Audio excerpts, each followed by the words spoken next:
The slap came so hard I saw stars. But what shocked me more was that it came from the most powerful man in Lagos, and I was teaching his daughter under a street lamp. My name is Grace, and what I'm about to tell you changed my life forever. At 16, I had already mastered the art of staying invisible. My mother Sarah worked 3 jobs just to keep us alive, scrubbing floors in office buildings by night and washing clothes for neighbors by day. We had no money for school fees. No money for books. Definitely no money for the kind of future I secretly craved. But I had something nobody could take away from me: my brain. I could solve math problems that made grown men sweat. I could recite poems after hearing them once. And when I found thrown-away textbooks in garbage bins, I devoured every word like my life depended on it. Because maybe, just maybe, it did. The day everything changed started like any other hell.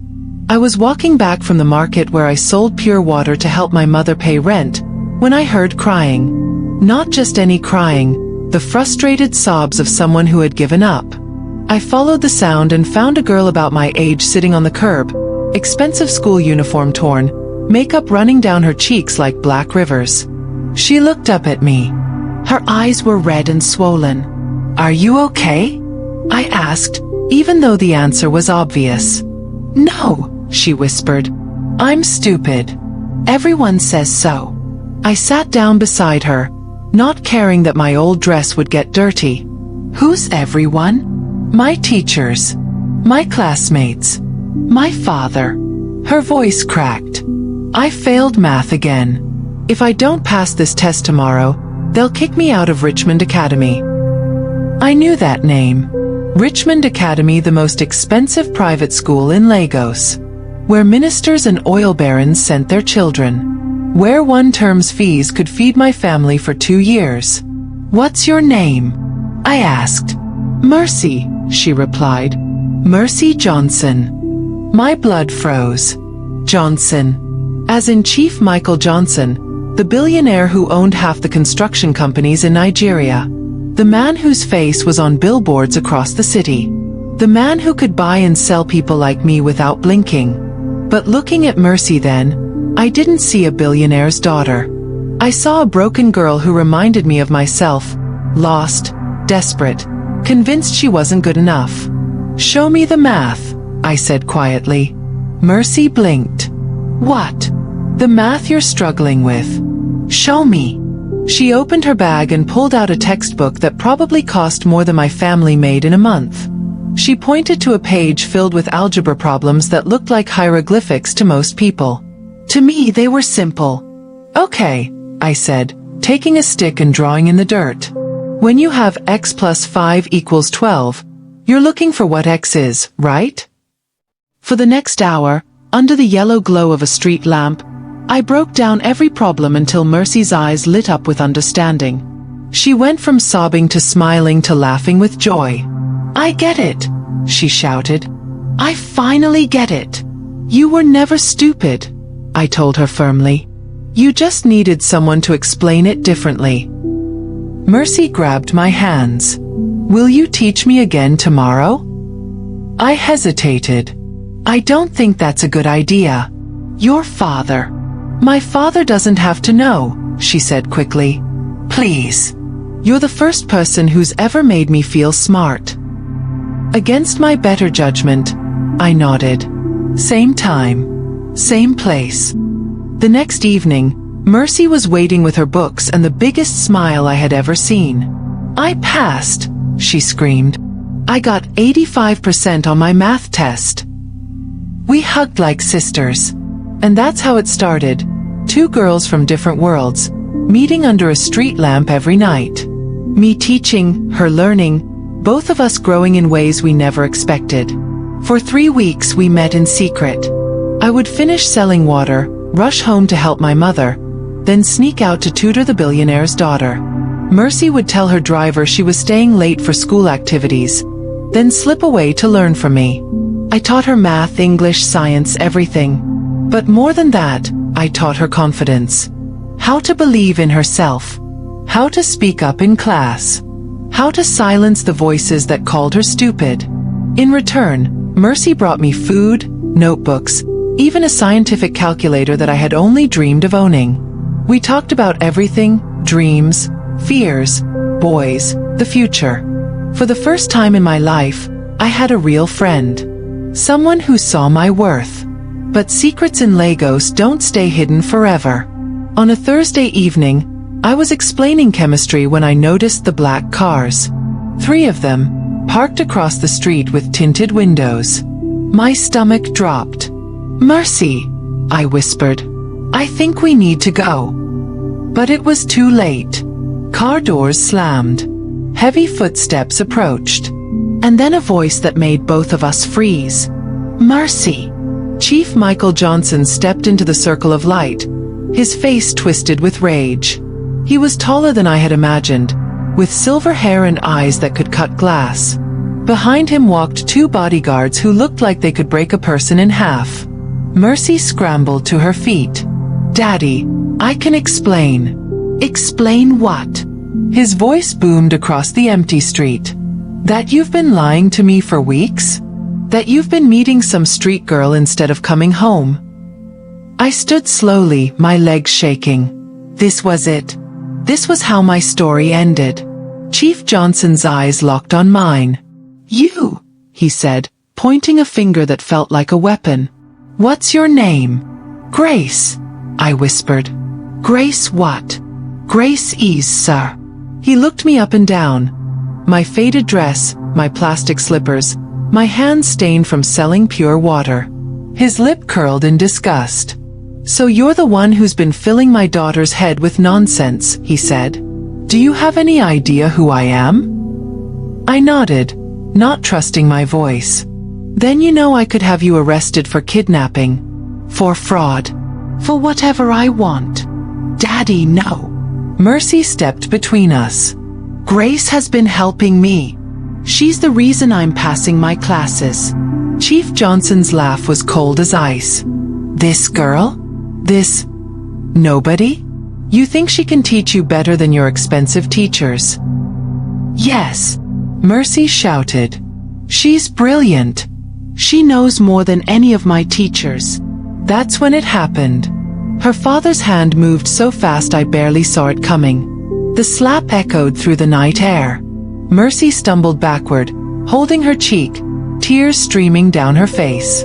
"Don't you ever disrespect me like that again," Chief Johnson said quietly.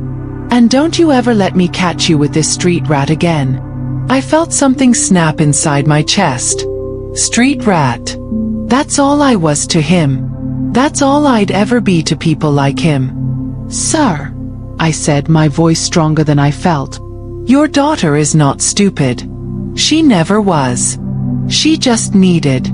"I don't care what she needed," he cut me off. "And I don't care what you think. Stay away from my family, or you'll regret it." He turned to his bodyguards. "Make sure she understands." One of them stepped forward, cracking his knuckles. I closed my eyes, ready for the pain. But Mercy's voice stopped everything. "If you hurt her, I'll kill myself." The night went silent. Even the crickets stopped chirping. Chief Johnson turned slowly. "What did you say?" "You heard me," Mercy said, her voice steady despite the tears. "Grace is the best thing that's ever happened to me. She's the only person who's ever believed in me. If you hurt her, if you make her disappear, I swear I'll swallow every pill in your medicine cabinet." I stared at my friend in shock. The bodyguards looked at their boss, confused. Chief Johnson's face went pale. "Mercy." "No," she said firmly. "For once in my life, I'm telling you the truth.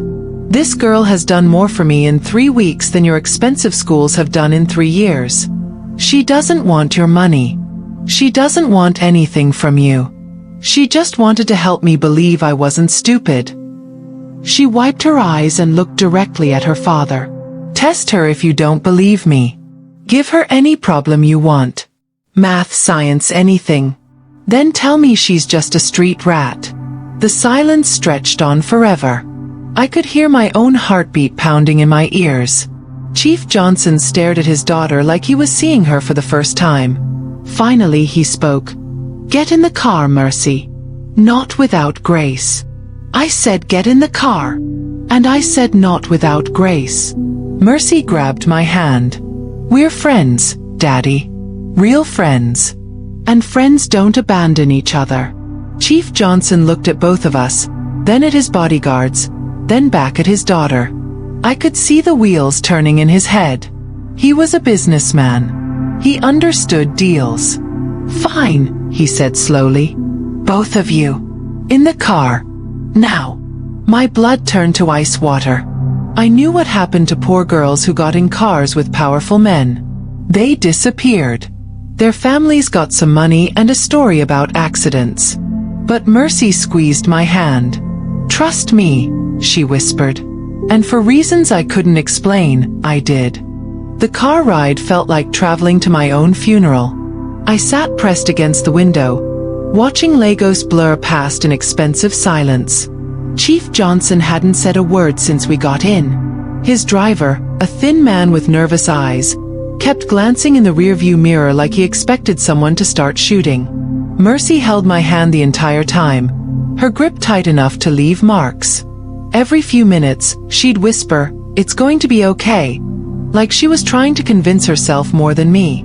But I knew better. Men like Chief Johnson didn't forgive disrespect. They didn't forget when poor girls embarrassed them in front of their children. They made examples. The car pulled through iron gates that looked like they belonged to a prison. Then up a winding driveway lined with flowers that probably cost more than my family made in a year. Finally, we stopped in front of a house that looked like something from American movies. 3 stories of white marble and gold trim, with more windows than I could count. Out, Chief Johnson said. We followed him through doors that were taller than some rooms I had lived in. The inside was even more impressive. Chandeliers that sparkled like captured stars, paintings that looked older than Nigeria itself, furniture that gleamed under soft lighting. I had never felt smaller in my life. Sit, Chief Johnson pointed to a leather couch that could have housed my entire family. We sat. I tried not to touch anything, afraid I might break something worth more than my mother's salary. Chief Johnson poured himself a drink from a crystal bottle, then turned to face us. So, he said slowly, my daughter thinks you're some kind of genius. I stared at my hands. I just helped with her homework, sir. He walked to a bookshelf and pulled out a thick textbook. Advanced Mathematics. The kind of book I had only dreamed of seeing. He opened to a random page and set it on the coffee table in front of me. Solve this, he said. I looked at the problem. Calculus. Integration by parts. I taught myself from library books that were falling apart, spending hours working through problems on scraps of paper. This one was tricky, but not impossible. I looked up. Do you have a pen, sir? He handed me an expensive-looking pen that felt heavy in my fingers. I bent over the book and began working. I could feel 3 pairs of eyes watching my every move. Chief Johnson's calculating stare, Mercy's hopeful gaze, and the driver's curious glances from the doorway. It took me 8 minutes to work through all the steps. When I finished, I set the pen down and waited. Chief Johnson picked up the book, studied my work, then walked to his computer. I heard him typing, then the sound of a printer. He returned with a sheet of paper. The answer is correct, he said quietly. Every step. Perfect. He flipped through more pages, pointing to random problems. This one. And this. And this. For the next hour, I solved problem after problem. Algebra, calculus, physics, chemistry. Some were harder than others, but I got them all right. With each correct answer, Chief Johnson's expression changed slightly. The anger faded, replaced by something I couldn't identify. When we finished, he sat back in his chair and stared at me for a long time. Where did you learn this? He asked finally. Books, sir. Old textbooks people threw away. I taught myself. Your parents. Just my mother. She cleans offices. School. I shook my head. We couldn't afford it. Another long silence. Then Chief Johnson did something that shocked everyone in the room, including himself. He laughed. Not a mean laugh, a real one, full of surprise and something that might have been admiration. "My daughter is right," he said. "You are brilliant. Probably more brilliant than half the professors at the University of Lagos." I felt my cheeks burn. No adult had ever called me brilliant before. "But brilliance without opportunity is just wasted potential," he continued. "Tell me, Grace, what do you want to do with your life?" The question hit me like a physical blow. What did I want? I'd spent so long focused on survival that I'd barely let myself think about wanting anything. I want to learn," I said finally. "Everything. Science, medicine, engineering. I want to understand how the world works. And then I want to help people." Help people how? I thought about my mother's tired eyes, about the children in my neighborhood who never got a chance, about all the problems I saw every day that nobody seemed to care about. "Build things," I said. "Hospitals, schools, clean water systems. Make life better for people like..." I stopped myself. "People like you?" Chief Johnson finished. I nodded, afraid to look at him.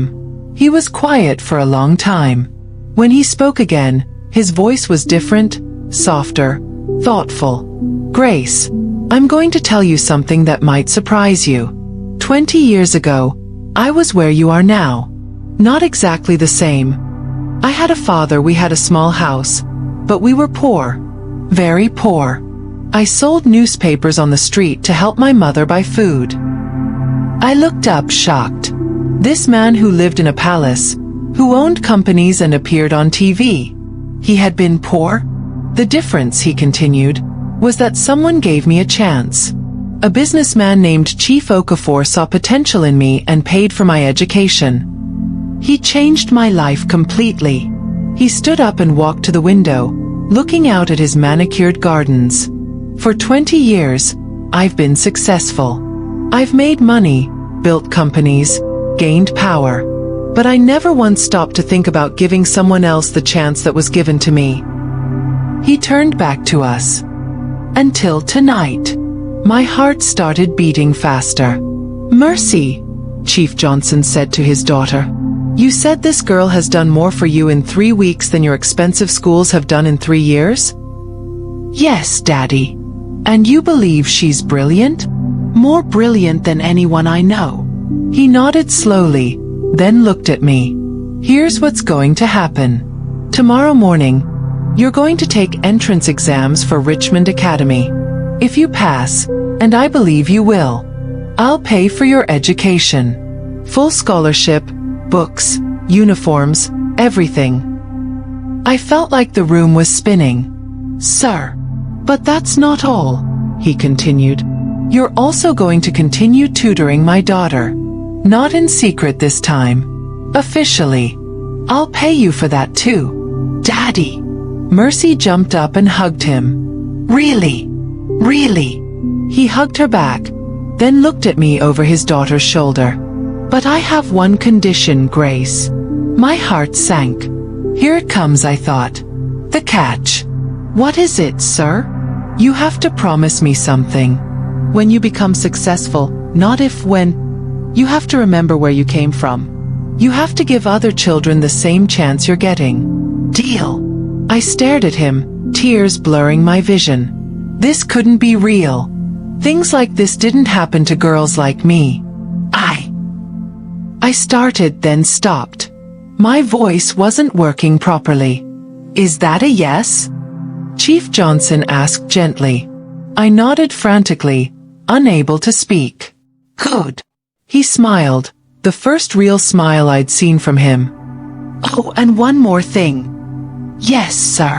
"Stop calling me sir. If you're going to be part of this family, you can call me Uncle Mike." I burst into tears. Not sad tears, happy tears, grateful tears, tears of disbelief and hope and joy all mixed together. Mercy hugged me tightly, crying too. Uncle Mike called his driver.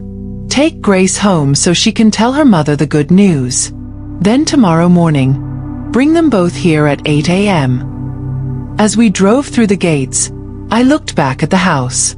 6 hours ago, I thought my world was ending. Now it felt like it was just beginning. My mother was waiting up when I got home, worried sick.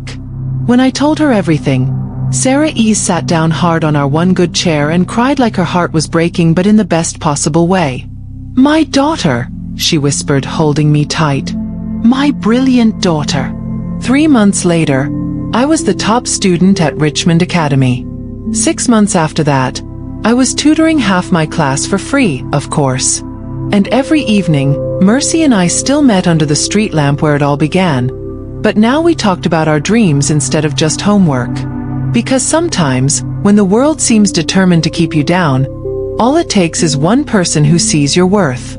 One person who believes in your potential. One person willing to give you a chance.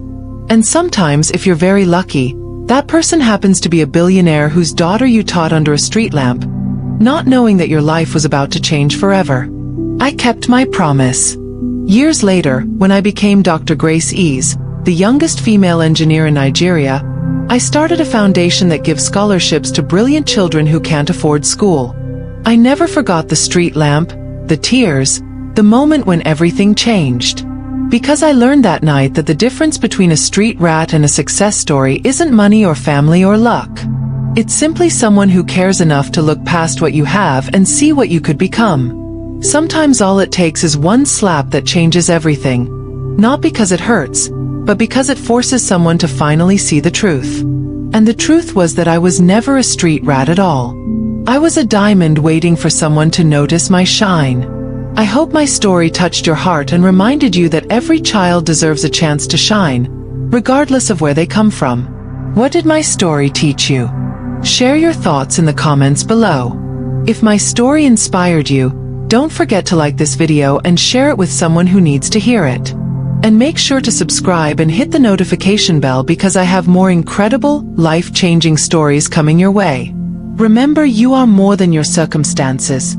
You are more than what others think of you. You have potential waiting to be discovered. Sometimes you just need to keep teaching under street lamps until the right person notices your light. Thank you for watching, and God bless you.